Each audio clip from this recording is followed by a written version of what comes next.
everybody, I'm Alex Clarke and I'm brand ambassador for Play It Again UK, and we're back again with another Wednesday night session.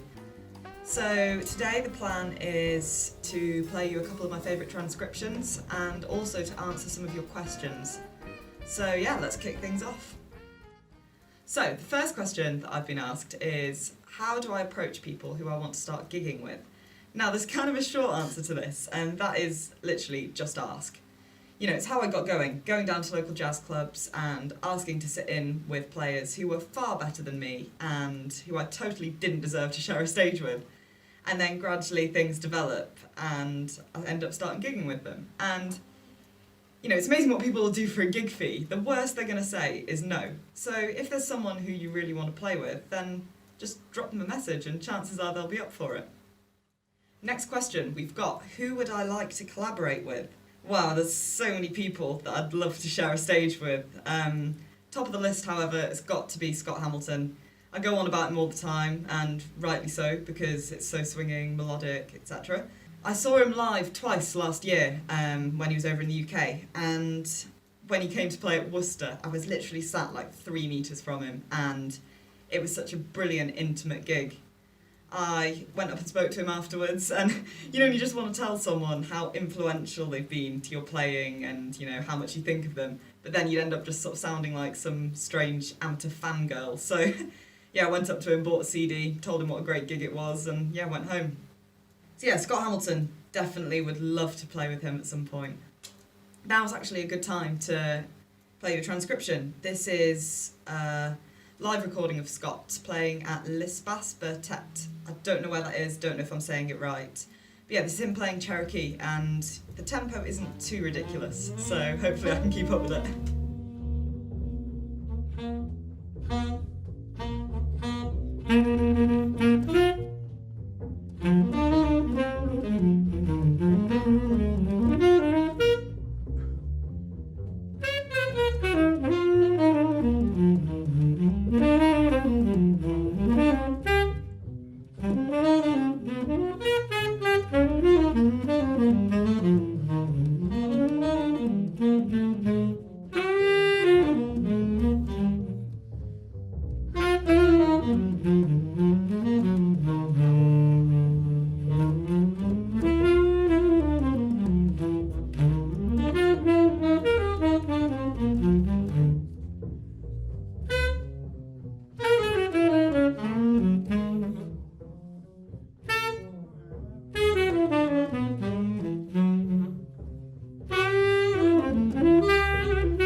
Now, on a slightly less musical note, I've been asked if I wasn't a musician, what would I be?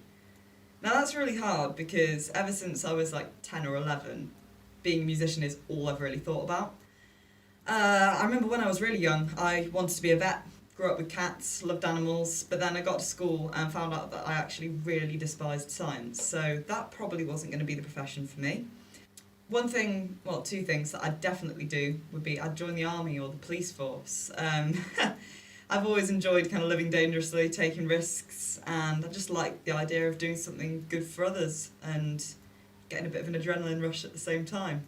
Yeah, I suppose that whole philosophy is kind of what I do on a gig. Living dangerously, taking risks, and doing something good for others. I've never really done any of those sort of conventional teenage jobs, you know, when you're at school and you get a bit of bar work in the evenings. Yeah, I've never really done that because I've always been out playing. Apart from working for Domino's in the first lockdown, yeah, I delivered pizzas for a couple of months. Very bizarre. On a food theme, I think I'd quite like to start a cafe. But yeah, I don't think I'm going to be retraining anytime soon, despite the current lockdown situation. The saxophone's definitely here to stay. Okay, so before I go on to my final question, I'm going to play you another transcription. This is one of my favourite Art Pepper solos. Love Art Pepper, big fan of Art Pepper. You know, just a great warm, understated sound, nice and melodic. Yeah, this is him playing on Gone with the Wind. Here goes.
Right, so final question is, what other instrument would I learn?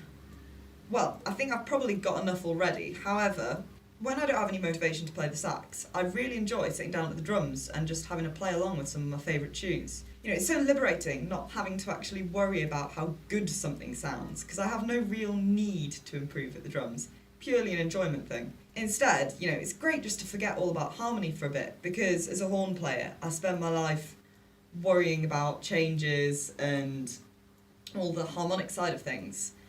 And actually, just to listen to my favourite recordings from a rhythm section's perspective and a rhythmic perspective, I end up hearing completely different things within the music. And also it helps me kind of appreciate the role of a drummer in the band and what I'd like to hear within a drummer when I'm playing with them. So yeah, I'd definitely like to sort of get into the drums a bit more. Yeah, get some proper lessons and things, but, you know, it'll never happen because I haven't got time because I'm too busy worrying about this. So that's all I've got time for this week, but hope you've enjoyed listening to the transcriptions and hearing what I've got to say about things. And yeah, I'll see you in a couple of weeks' time for some more chat and a few more tunes. See you then.